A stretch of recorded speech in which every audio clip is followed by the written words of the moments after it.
So Clemson blindsided the ACC, went behind their back to come up with this. And it's great for Clemson, this scheduling agreement with Notre Dame. But is this going to set the tone for possible unbalanced ACC scheduling in the future?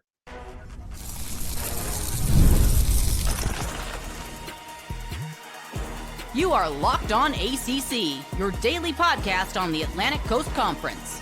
Part of the Locked On Podcast Network, your team every day. Shout out to the everydayers, and thank you so much for making Locked On ACC your first listen and your first watch. We're available free wherever you get your podcasts. We're free on YouTube. We're part of the Locked On Podcast Network, your team every day. He is Kenton Gibbs from Locked On Wolfpack. I am Alex Donno from Locked On Canes. Today's episode is brought to you by FanDuel. Right now, new customers can get $200 in bonus bets when your first $5 bet wins. On this loaded episode, we'll talk about this. This is like sacrilegious, this top 5 ACC quarterback ranking. I certainly didn't write this one. Kenton might have if you go based on one of these. We'll break that one down. Top 5 quarterbacks in the ACC heading into next year. So we talked yesterday, and you set me straight, KG, because I thought, hey, this scheduling deal between Clemson and Notre Dame, where starting in 2027, they're going to play each other annually for 12 straight years, which is big for both of them. They did it behind the ACC's back, but I talked about it like, hey, this is a good thing for the ACC because it brings more high-profile games. Like you pointed out, this is basically Clemson covering their behinds for, when they eventually leave the ACC, and the conference had nothing to do with this. But do you think that this deal between Clemson and Notre Dame could be a domino effect where other programs are going to want to say, hey, if they're getting the advantage of bigger ratings draws every year against Notre Dame, we need to come up with better deals, and maybe we'll talk about it, unbalanced scheduling in the ACC? I'm going to say no, because you cannot match what this matchup is, in essence, right? And by you cannot match, I mean, let's just say every other team wanted to do it. Let's just say that, let's just say an NC State was to say, we want a team that's as big of a draw as Notre Dame that is willing to play us in a home and home every single year for the next 12, starting in 2027. Who? Again, we have to consider the criteria. As big of a draw as Notre Dame, or really not even as big of a draw as Notre Dame, in the same sphere, in that kind of that realm and that level of a draw. And they're going to play home and homes with you for 12 years. Who else in the ACC has that kind of power that hasn't already exercised it? You look at Miami, your school, they've already got their deal with Florida. They're already saying, hey, you Gators, come on. You know what it is. This is beef. This is hatred. We don't like you. You don't like us. Let's solve it, right? You've already got that ironed out. What else can they do? You look at all these other teams in the conference. We talked a little bit on the squad about how Boston College has their thing with Notre Dame. But again, if you are not a school that already has it ironed out, who do you go get? And are they willing to have a home and home series that lasts for over a decade, which, let's be honest, with the new nature of college football and how coaches get hired and fired, that's basically in perpetuity for all intents and purposes. Who wants to have that deal with the different schools in the ACC? I don't see schools of that level necessarily doing that. You're right, but we're on a little bit of a different wavelength with something I'm thinking here. What if I told you we could potentially have a solution within the ACC that doesn't even involve non-conference games? And I don't know, I'm telling you, Jim Phillips, this is another nickel's worth of free advice we're giving you. Like you owe us some kind of like a consulting contract or something, because we're coming up with all your ideas for you. Okay. I don't know why we didn't think about this weeks ago, because I don't know, maybe it was 2 months ago, Kenton, we talked about it. And this wasn't my idea. I think Coach K and some other people were thinking about this for ACC basketball. So I don't know why we didn't think about it in football terms. What if you were to devise a plan? What got me thinking about this was actually a quote from Miami athletic director Dan Radakovich, who talked to David Hale of ESPN. He says the brands need to play each other more. That's what has to happen. Do we divide into 2 divisions? Who gets to play Notre Dame? How are we doing those kind of things? And if the SEC goes to 9 conference games, we might have to go to 9 as well, with the bifurcated brands and non-brands. So right there's the idea, Kenton. You do two divisions, and not the Atlantic and not the Coastal, where you purposely divide them up, where you can either do bigger brands versus smaller brands, one division, bigger brands, one division, smaller brands, or maybe you do, and I think this was Coach K's idea, a little bit of a European soccer model, promotion relegation, where if you have success on the field, you're in the top division the following year. If you have a lack of success, you're in the bottom two. Let's say you fall into the lower division, and vice versa, where, you have schools like Clemson and Florida State and Miami and maybe North Carolina, Louisville, playing each other in the same division annually more often than the teams that don't bring as many, viewers to the set and don't have as much success on the field. I mean, I think it's a great idea, but I understand that this only widens the gap between the haves and the have-nots. Let's run with that idea, shall we, Donno? Let's say this year was the first year they came up with that idea and they said, we're going to do this. We're going to do that, right? We're going to do the relegation promotion situation. I believe one of the first teams you just named would be relegated. I'm pretty sure the Florida State Seminoles would be in ACC 2 or ACC Premier League or Champions League. They would be in the ACC. You would drop them to the G5. But that's what I'm saying, right? Yeah, Hypothetically, this works out on paper. On paper, this works out until you get into the practice of, oh my God, we were terrible. And now you have a partner that has already sued you, that has already complained to the high heavens, despite you instituting certain policies that ensure they're going to get more money, or that was supposed to ensure it. The success initiative saying, hey, just win your damn games. You'll get paid more. Oh, whoa. We will only win 2 of our games, and we will still want to receive more. So again, this type of stuff works in theory. In practice, I think it's a little different, because when you go through who gets divided up where, I mean, as a coach, where would you rather be? You could potentially see some tanking going on, because coaches are like, hey, I'd rather be at the top of the bottom half of this thing than at the bottom of the top half. Why would I want to be the 8th best team in the ACC 1 if I can be the top team in ACC 2? Let me go ahead and take a couple losses that are unnecessary. Right, you don't have it this year. Bill Belichick is going to tank, and then they're just going to play like Wake Forest and UVA on loop in 2026. They'll get into the college football playoff. And listen, here's the really funny thing about that, right? The idea that, oh, I'm at the bottom and now we're stuck playing all these things, it brings us back to a problem we used to have before. Remember when Florida State and Clemson, that game during the regular season, was the de facto ACC championship? I believe it was like for eight or 9 years straight. It was like the winner of that game won the ACC championship. We're going to get to that exact same problem, because if you're in the top division, unless you say, hey, everybody in the bottom division, you don't have a chance of winning the ACC championship. We don't care if you're 11-1. We don't care if you're undefeated. You have to then move up, and then the next year you can win it, which, again, that's an even bigger thing. But I will say this. Now, once we really doing the knowledge Donno, now we really got our 10-foot hats on.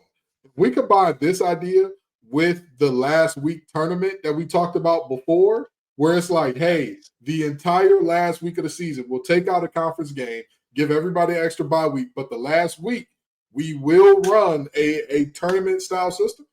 I could absolutely see that working out, right? The top team in ACC 1 plays the worst team in ACC 2, or maybe they get a bye week, and, it goes on down from there, second best, second worst, so on and so forth. I could absolutely see that working out for the ACC. Jim Phillips, give us money. We're doing the knowledge for you. Now, it's obvious they're tinkering with certain ideas, right? Like they're launching the brand initiative in addition to the success initiative. Easy for me to say.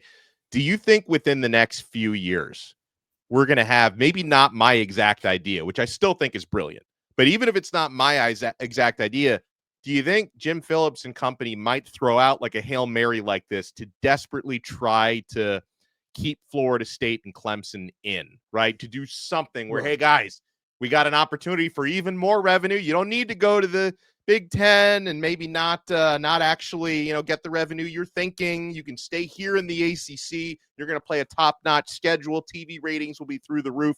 Do you think Phillips is going to try for a Hail Mary like this idea? Oh, absolutely. Let's be very honest as to where we are right now. This is FDR in his first 100 days, just throwing policies at the wall, trying to see what sticks. Absolutely. For those of you who are history buffs. But in all seriousness, this will be a moment where I would not be shocked by anything that Jim Phillips brings out, because he's calling it all to the carpet. He's doing everything he's got, because you have to try. You have to try if you believe these are our two big fishes and we can't have them leave. My only problem with that, it's very clear there's nothing that can be done. All you can do at this point in time is piss off the teams that are going to stay. You're going to be stuck with them looking at you like, all that working, what did it get you? All that appeasing them, and they still took off, huh? Now you're stuck here with little old me that you didn't want to, Christina, where's Christina? Oh, she's going to the SEC. Oh, I'm so sorry to hear that, Phillips. You're just stuck with little old Wake Forest here. When we come back, maybe we can keep scratching this itch a little bit on this topic, but I want to get into MikeFarrellSports.com's ranking of the top 5 quarterbacks in the ACC. This list made me very angry, and it made Kenton Gibbs kind of happy on a couple of different levels. So this is outrageous, but you want to keep it locked right here. We're only getting started on Locked On ACC. Oh, we're only getting started with Upwork. If you're scaling your business, it requires the right expertise at the right time. With Upwork, you can find specialized freelancers in marketing, development, design, and more. Experts ready to help you take your business to the next level. Upwork gives businesses flexibility by connecting them with top freelance talent across multiple industries, including IT, AI, web development, and marketing. Whether you need extra hands for a project or a long-term partner, Upwork makes hiring simple and affordable. If you need help with a marketing campaign, Upwork can connect you with a freelance expert who delivers incredible results. Posting a job is free and simple, and within a day, you get multiple qualified candidates to choose from. Visit Upwork.com right now and post your job for free. That's Upwork, UPWORK.com, Upwork.com, to connect with top talent to grow your business today. Thank you for making Locked On ACC your first listen and your first watch today. For your next listen, make sure you check out our good friend Brian Smith, who not only is the host of Locked On Seminoles, but he also hosts the Portal podcast. And Kenton, the portal's still churning. Miami just landed another defensive back last night, Keontae Scott out of Houston, formerly of Auburn. There's still players out there up for grabs. North Carolina has been grabbing transfers left and right. Florida State. You want to check out the portal, available free wherever you get your podcasts and available free on YouTube. All right, so earlier today, I sent Kenton Gibbs basically a rage text when I sent him the link. And I enjoy it, like MikeFarrellSports.com. I enjoy that website. I think they cover college football pretty well, if I'm being honest. But I'm canceling my subscription. Actually, it's a free site, so I can't even do that. So top 5 ACC quarterbacks. At number 5, they've got Miami's Carson Beck coming in at the bottom of that top 5 list. They say about Beck, I had extremely high hopes for him during his time at Georgia, where he was among my top 5 quarterbacks nationally. However, his inconsistent play caused him to drop from that ranking. Still, Beck is undeniably talented. He needs to fine-tune a few things and stay healthy. He lands at number 5 here because he hasn't played in the ACC yet. I guess that's fair. And he struggled with consistency last season. That said, I haven't given up on him. This could be his breakout year, a major comeback perhaps. Now, listen, before we talk about the quarterbacks that ranked above Carson Beck in this list, I want to remind you, this man has a 68% career completion percentage, 60-20 career touchdown ratio, and has I think a 24-3 all-time record as a starting quarterback, and won a lot of games last year despite having a wide receiver core, bunch of chumps. They led America in drops last year. That means a lot of completable balls that were not completed because these knuckleheads couldn't hold on to the football. He also had a rushing game. How did they help him out? 102nd in the country in rushing. That was Georgia last year. 102nd in the country in rushing. And people are writing off Carson Beck like he's some kind of a loser now. He's playing against ACC defenses this coming season. I think that's going to bode pretty well for him. And I know Kenton talks about allegedly Georgia had 3 offensive linemen drafted in the top 100. I still think he's lying. I don't care what the draft recap says, because they couldn't block anybody last year, Georgia. So they clearly were not selected for their run blocking. 102nd in the cut. A lot of busts came out of Georgia's offensive line last year. I think Carson Beck deserves more respect than number 5. I don't think he's the best in the conference. I will admit it. I don't think he should be number 1, but he deserves more respect than number 5. How much more respect can you get than number 5? Number 5 in a conference of how many teams do we have right now? 18? You're 17? Or 17? You're in the upper third of the conference. You're in. Listen, I'm going to tell you this, right? For all those knuckleheads that he played with, couldn't catch, and all of the run blocking that wasn't there, and ETN can't read a hole apparently. There were a whole lot of names called on draft night that they said such and such Georgia, University of Georgia. There were a lot of names like that. A lot of them offensive, a lot of them big fellas. So I find it interesting, to say the least, to say, oh man, he wasn't surrounded by no talent. Their blue chip ratio at that school has got to be like, what, 98% or something like that? And we're going to tell me. I think they're second behind Ohio State at blue chip rate. Ohio State was over 90% last year, literally. That was crazy. And a team that you're telling me is second in the nation in blue chip rate has surrounded him with just nonsense and foolishness. Well, more power to him. I think number 5 is plenty of respect for Mr. Beck. And honestly, I would be okay with saying it's disrespect if there was nobody ahead of him. Or if there was anybody ahead of him, then I would say there's not even an argument for this player being buried. I would honestly say that. I would admit that and say, hey, there's some fishiness in the water. I don't think there's any fish in this one. I think this pond is very barren. It is correct. It is correct that he's about number 5. Okay, well, Carson Beck last year, and everybody talks about this awful year that he had allegedly at Georgia, this awful year, threw for 3,500 yards, 3,485 to be exact, 3,485, 28 touchdowns, 12 interceptions, completed 64.7% of his passes. And so he is behind a quarterback, just hear me out on these numbers, who last year threw for 2,413 yards, 17 touchdowns, 10 interceptions, 64.9% completions. So, and listen, I like CJ Bailey. Are we talking about a true freshman that was a backup? Are we talking about a true freshman that was a backup, Donno? Should he really rank ahead? Like Carson Beck has so much experience, and like CJ Bailey, who played okay on a not successful team last year, is a true fresh. CJ Bailey, and South Florida kid, I love him, but CJ Bailey should not be ranked ahead of Carson Beck. At worst, you can flip this 4 and 5.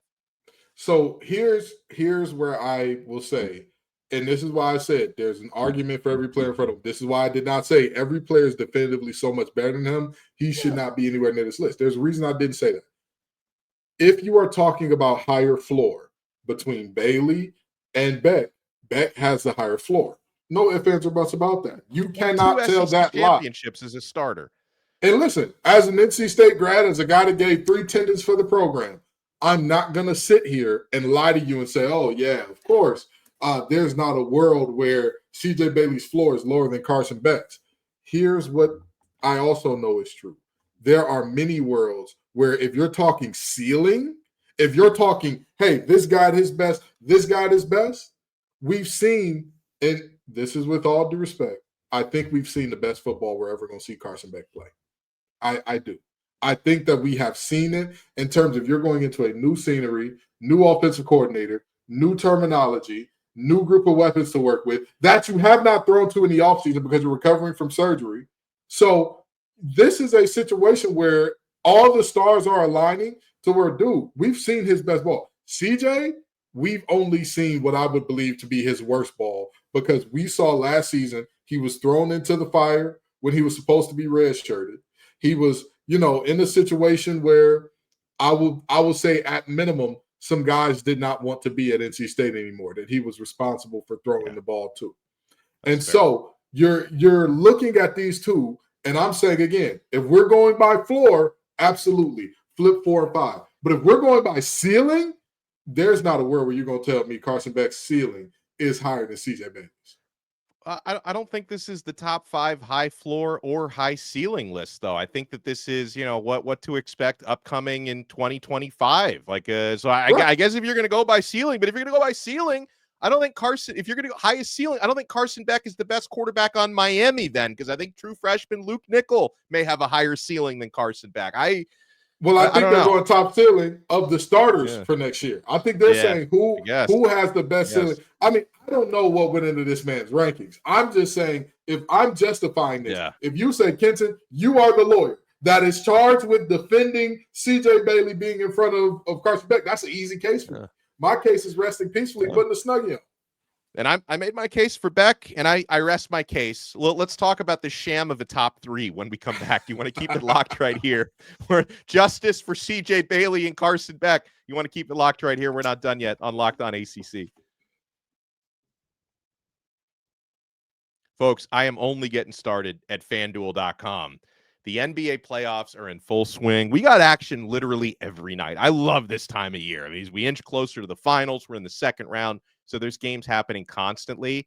Every night delivers highlight-worthy performances, major momentum shifts, and can't-miss moments. Whether it's game-winning shots or a breakout player, there's never been a better time to get in on the action than right now. FanDuel makes it so easy to stay in the game. Before tip-off and live. Live betting is a game changer.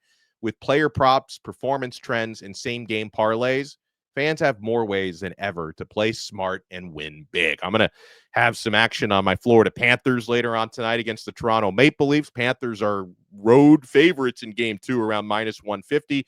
Hopefully they can cash in for me. Guys, if you're new to FanDuel, it's the perfect time to sign up. You can head to FanDuel.com and place your first $5 bet. If that bet wins, you'll get $200 in bonus bets. Make every moment more with FanDuel, official sports betting partner of the NBA. Thank you for making Locked On ACC your first listen and your first watch today. All right, so and let me credit the author of this top 5, and I know I've talked some smack, but again, I do appreciate this site. Dorrington Myers of MikeFarrellSports.com, top 5 ACC quarterbacks. He's got Carson Beck of Miami at number 5. He's got CJ Bailey, NC State at number 4, and then you know what? I appreciate a little Haynes King love. I'm not going to argue with that. He's got Haynes King in the top 3, and you know what? It not only takes balls to put Haynes King in your top 3, it also takes football knowledge. Because I feel like Haynes King and Georgia Tech in general, very underlooked program, and I think Haynes is a very underlooked quarterback, who and I didn't think much of him when he, transferred over from, Texas A&M, where he kind of struggled to start his career, but he has been awesome now heading into his 3rd year with Georgia Tech. What quarterback didn't struggle under Jimbo Fisher at Texas A&M? That's not exclusive to Haynes King, but he has had a career resurgence, the type of which has been absolutely fantastic for him, fantastic for the game, fantastic for the ACC. He is a dual threat quarterback that had a shoulder injury, and when he had that shoulder injury, their plan was, we're only going to run you. Do you know how tough you have to be to make that decision? He was in so much pain. He could not throw the ball and said, Coach, use me as a battering ram. Use me as a blunt force object. I will go and get you 5 yards of pop on the ground, which he did. He did. So, this young man's toughness, his mobility, and let's just be honest, his seniority means something because he's back in this system for another year. All of the gang except Singletary is coming back. He will find a way to make this offense move the ball downfield. I have no problem with Haynes King at 3. I think he's going to have the type of season we saw Kenny Pickett have his last year at Pitt because, again, he's just been there so long. He knows the game. He knows the ins and outs. He knows what these corners and safeties are going to do before they know what they're looking to do. So I expect him to have a phenomenal year. Yeah, I was really, for him and for Georgia Tech, I was really sorry that he lost his top receiver, Eric Singleton, into the portal. He went to Auburn. Like Singleton, and you got to give Haynes King some credit, was the guy throwing him the ball. Singleton is the top-ranked receiver transfer between the two portal openings in December and January, and then in April. He is the highest ranked transfer receiver for the class of 2025. And, credit to Singleton, but obviously credit to Haynes King for helping him get there. Like you talked about the toughness where for certain games he couldn't throw, but he was still starting at quarterback. That's why he only threw for 2,100 yards, which is a misleading stat. He rushed, though, for 11 touchdowns, 11 rushing touchdowns. So if Haynes King can stay healthier this year, even when he's not healthy, he still plays. But that was a great year. All right, so they got then Kevin Jennings at number 2 from SMU, which doesn't leave a whole lot of suspense. And I'm not going to argue number 1. Cade Klubnik from Clemson at number 1. And listen, like Kevin Jennings, he threw for over 3,200 yards last year, and he does offer legitimate dual threat capabilities. Do you think? I think SMU might take a little bit of a step back this year. So do you agree? You probably agree with Klubnik at number 1. I think we're in concert on that one. But do you agree with Jennings at number 2? I agree that Jennings is a top quarterback in this league, but if I'm asking, will he have the second best season of all the quarterbacks in the league? I strongly do not believe so. One of my biggest problems with Kevin Jennings is something that most people would not understand or believe if you just hear about him and hear how national pundits who don't watch his games, talk about him. He doesn't run the ball enough. He doesn't. Yeah. I think that he needs to be a guy that's more decisive in terms of, everybody's covered. I've got some space. Let me just go get 8 yards. Let me just go pick up 8 and I'll be all right. I think that he's a guy that wants to be this pocket passer in a way that is like, hey, he has a very natural feel for escaping pressure.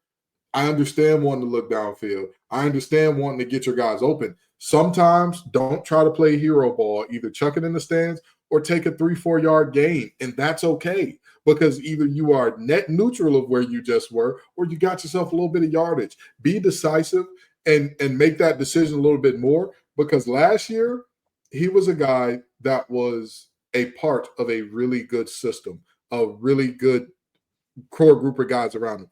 This year, he will be asked to be more of the system. More of the system will be, Kevin Jennings, we need you to figure it out, brother. And I believe he's capable of doing it, but I believe he's got to get out of that thing where it's like, oh, I gotta pass, I gotta throw the ball. No, you have to move the offense down the field. However you do so, by hook or by crook, get that ball across that goal line. I'm trying to think about who didn't make this top 5. And I completely understandable, because last season was not good for him or his team. But man, I would love to see Kyron Drones bounce back. I knew you were going to say Kyron Drones. I knew you were going to say Kyron Drones. I'll tell you what, though. I do agree. And you know what? When you think about Kyron Drones, that's a clear example, I guess, of we're not talking about ceilings. Because if you watch Kyron Drones play against Miami, there's no doubt in your mind he can be one of the best 5 quarterbacks in the ACC. He can be one of the, even if your argument is, Miami's defense was terrible, you could throw for 120 yards or 200 yards against them. Sure, but if you watch what he was doing in that game, it wasn't just about, there was a lot of busted coverages by Miami. Guys were where they were supposed to be. He was just fitting the ball in spots. He was just taking off and making things happen with his legs in a very good way. So, Kyron Drones, he absolutely has the potential. If we're talking about, again, best seasons upcoming, he absolutely has the potential to end up in this top 5. Now, if you were, I should probably pull up who made this list a year ago, because I would imagine 1 year ago today, you probably would have seen, and he was at Boston College last year, probably would have seen Thomas Castellanos on the list, who was coming off a really good 2023 season where he was BC's entire offense. And then, he and Bill O'Brien didn't exactly mesh well last year. He eventually got benched. He left the team like 8 games into the season. He's at Florida State now. So it seems like, Gus Malzahn might be able to get more out of Castellanos in his system, although the Gus Malzahn Mike Norvell dynamic is going to be weird, because Mike Norvell is an offensive guy and a former play caller, and he hands those duties off. But I don't know. I feel like if we were to rank a top 5 ACC quarterbacks 1 year ago, probably have Thomas Castellanos on that list. He's still in the conference now, and he's on a team that, may win more than BC does this year, because Florida State should bounce back at least a little bit from that 2-10 debacle. You think Castellanos should be getting some love? I think Castellanos will be honorable mention. He has the talent. But again, I'm always leery of a quarterback going into a new system with a bunch of unproven guys in year one.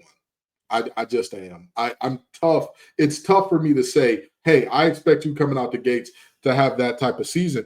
And also, I'm going to say something that a lot of people aren't going to like, but it needs to be said. Gus Malzahn is the greatest example of why players should have been getting paid.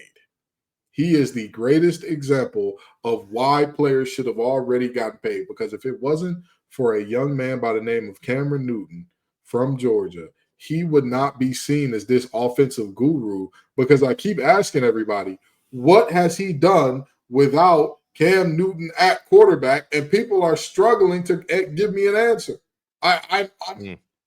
So that situation, I'm not saying Castellanos is a bad situation, not saying that at all. But I am saying, I'm not surprised he's not a top 5. Well, this might change your mind, though, because I while you were talking, I just ran a search to make sure the timeline was correct. Because Castellanos, I think, started his career at UCF, and he did play for Gus Malzahn there. Like, he started his career when Malzahn was ahead. So now he reunites with Malzahn. So, I mean, it's not an offense that's unfamiliar to him, assuming Malzahn's really the one, orchestrate, and he and Norvell aren't, clashing and butting heads or whatever, but it should be a familiar offense for him. Yeah, and I even if you have familiarity with the offense, Kevin Jennings has familiarity with Rhett Lashley's offense. But you and I both discussed he may take a step back because of what? The pieces surrounding him. If I'm looking at the pieces at Florida State, they look good on paper. And I'm not arguing, hey, are the pieces good on paper? I'm arguing instead, they're running into a similar problem that I've always said Miami has had since the portal is open. When you get a bunch of guys out of the portal, when you have these excellent portal classes every year, you run into the problem of continuity. You run into the problem of some of these guys, they don't exactly know. And you can say all day and night, well, there were reps during the offseason. Reps during the offseason are valuable. However, reps in live game, seeing guys, oh, this is what this looks like. Okay, this is where I need to hit you. That is more valuable than anything. Oh, this is what it looks like when you've got to run a whip route and you're my hot and you and me both see the blitzes coming. How do you adjust that whip? Do you shorten it up a little bit? You know what I mean? What do you do there to make that route work for you? So again, it's not a thing of doubting Castellanos' talent. I am not Jackson Hosier, who, by the way, told me I was right yesterday. Great time for me. Oh yeah, great time for me. I had to miss the newest squad. Like I miss a week and all hell breaks loose. He agrees with you on something. The people in hell are wearing mink coats, right? Or I'm sorry, they're getting ice water right now wearing mink coats, okay? Because let me tell you, that thing froze over. But in all seriousness, I'm not saying that these guys are going to be complete nothing. I am saying after what I've seen out of first-year transfer quarterbacks, I'm very leery of putting them in these talks of like he's going to be the guy next year. See, I used to agree with you, and then I watched Cam Ward 1 year with a new team, and I'm like, all bets are off. One exception does not make the rule. Cam Newton was the same way.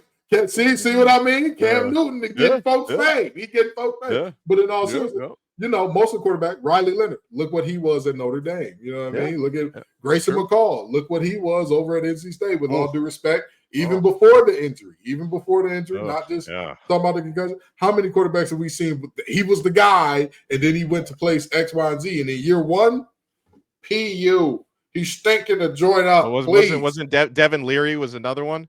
Hey, now Devin Leary, Bailey Hockman. I mean, the list goes on and on and on with guys who transferred place X, Y, and Z, and in that first year, even guys who turned out to be great, like a Joe Burrow. Look at him in year one. Look at him in year two. You know what I mean? It's more common than not for quarterbacks to struggle year one at their new destination than it is for them to ball out. Now, will always be exceptions to every single rule there is, but the rule is the rule for a reason. Cam Ward made me believe anything is possible. we appreciate everyone for making Locked On ACC your first listen and your first watch. Make sure to smash that like button, subscribe on Apple Podcasts, subscribe on Odyssey app, Spotify, YouTube, wherever you get your pods. For Kenton, Gibbs of Locked On Wolfpack, I am Alex Donno from Locked On Canes. We'll talk to you next time on another episode of Locked On ACC. We are part of the awesome Locked On Podcast Network, your team every day.